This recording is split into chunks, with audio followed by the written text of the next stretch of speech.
In March 2012, the European Landowners Organization provided a training session for its members in order to raise awareness and provide practical information about the Pollinators Network initiative, a project it is carrying out together with Syngenta.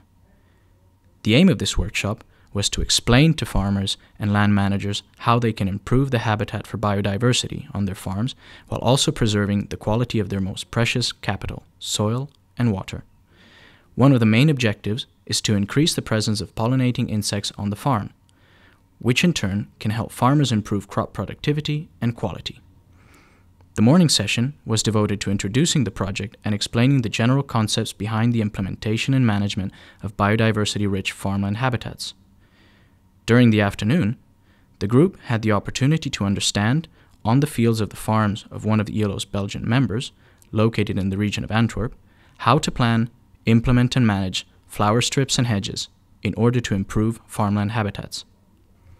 Syngenta expert Jeff Coates took us on the field and explained where and how he would implement the different landscape features in order to have the maximum effect at minimum cost and effort. But would there be an opportunity to put fine grasses? Fine grasses. So because this is a very open, this is this is dactylus and legume, and really to trap soil, the finer the grass, the better the trap. What I would suggest for this spring would be to just put a light cut on this as it starts to grow into April.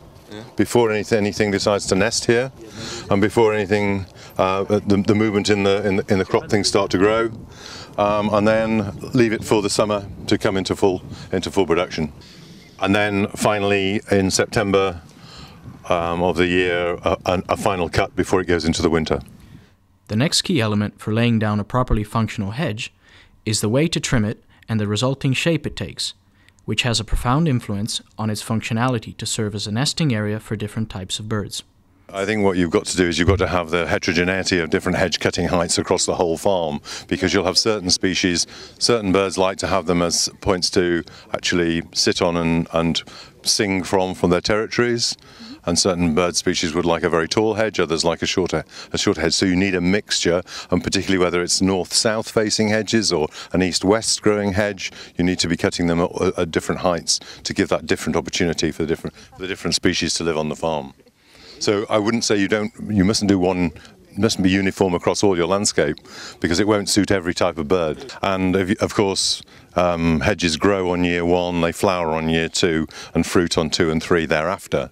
And so we want to be building that into our cutting regime on our farm. We don't want to be making the place look very tidy and cut it every year, which might be pleasing to certain people's eyes, but it isn't any good for birds, because we're not getting any fruit, and we're reducing the cover in the hedge as well. If we tend to put it with a flat-topped hedge, and some people do that, it allows the corvids to the crow to walk along the top and look down into the hedge, and so they can get a supply of easy eggs to be picked up from the small birds that are nesting there. So if you can shape it to an A with a broad base, that would be an ideal. That would be my recommendation for managing that hedge. The discussion then moved on to the implementation and management of pollinator strips. I think experience would say that one would start into a new habitat, a new strip, rather than, because working into grass is always a difficult establishment.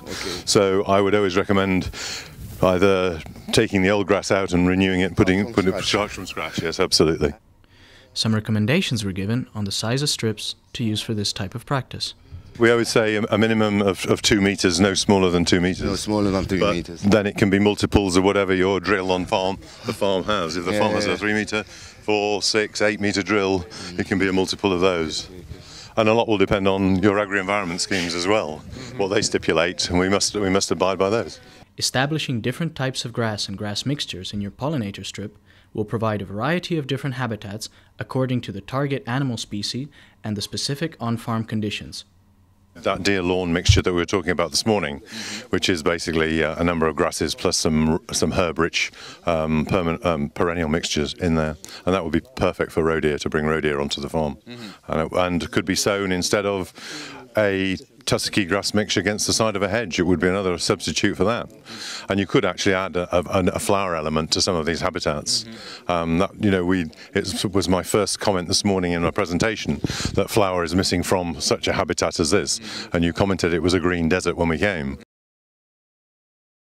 There are a number of other options you could look at. I mean, there is obviously you're using mustard. Phacelia is another option, provided you can get that established early enough. Things like Samphoin onybricus. Samphoin is it's another soil conditioner. It would hold. It's another catch crop. It's another opportunity to put some nitrogen and some.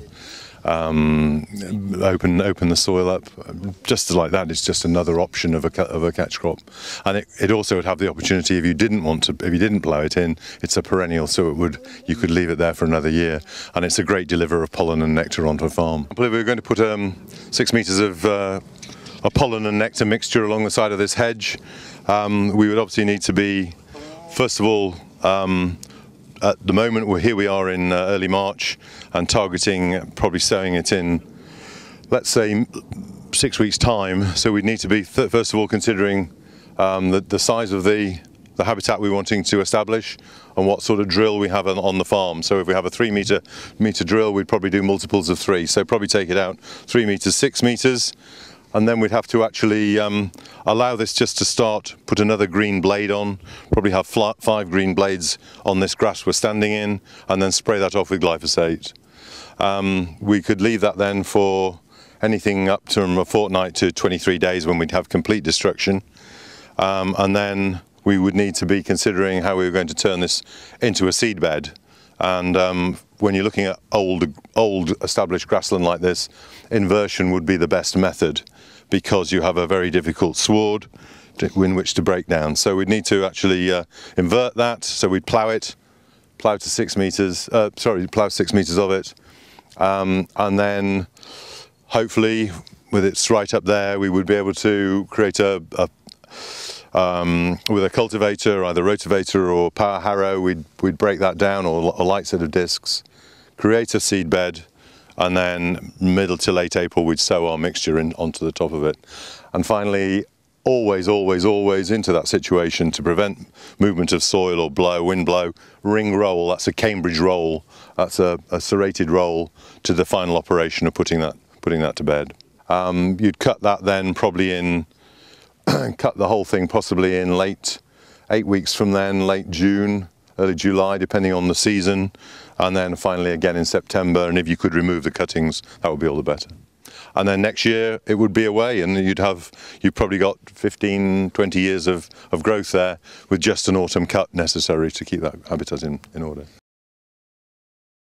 And that will do everything. That'll bring farmland birds. It'll bring invertebrates. It'll bring bees, pollinators, butterflies, carabid beetles. Everything will live in that sort of habitat. Brown hares will keep their leverets in it. Deer will graze it. It's a very multifunctional habitat, really. Besides giving instructions and recommendations, a good part of the on-farm training session was dedicated to discussing with the landowner current practices, obstacles and opportunities, and how these multifunctional strips can be best fitted in the current farming system.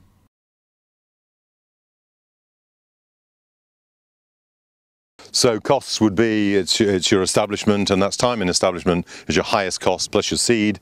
But if it's going to last for 10, 15, 25 years, really on an investment of a man on a tractor and a man on a drill and some spray, probably 70 to 100 pounds worth of investment there for your man and your spray, and then a day on a tractor 160, and then your seed 170, and then it's going to, if you break that down over a long period of time, it's almost negligible for the subsidy that you're going to get back in. The final option discussed was how pollinator strips can act as buffer zones between forests and farmland. We really want to move to bring a number of different habitats close to the forest. So we would look actually at obviously leaving the bank here in its present form. Then we have the road would act as a dry area for birds to dry out on. And then we'd move into the arable situation into the field. And again, we would go with our sandwich margin, and we'd start against the bank and using the natural feature as a potential nesting and overwintering site, again with a tussocky grass type mixture. So a Dactylus, Timothy, Coxfooty type mix of about 2 meters, and then build on that as what we wanted to build as our sandwich margin. We would go with another perennial mixture next to it of flower and grass, then clover, and then if we wanted to do and go to the ultimate would be maybe a wild bird seed mix against that. But the outer edge has to be annual, so you can manage that and move it per year, and then you come progressively towards the living feature, this bank, as perennial mixtures that would be permanent and would stay indefinitely. This workshop and field trip presented the ideal opportunity for ELO members to learn the theory behind the Pollinator Network initiative and to understand what it means in practice to establish and manage the elements forming multifunctional landscapes, in other words, hedges and pollinator strips. Also, the invaluable experience and assistance of Syngenta expert Jeff Coates contributed to clearly explain the ecological and economic value of practicing a responsible land management.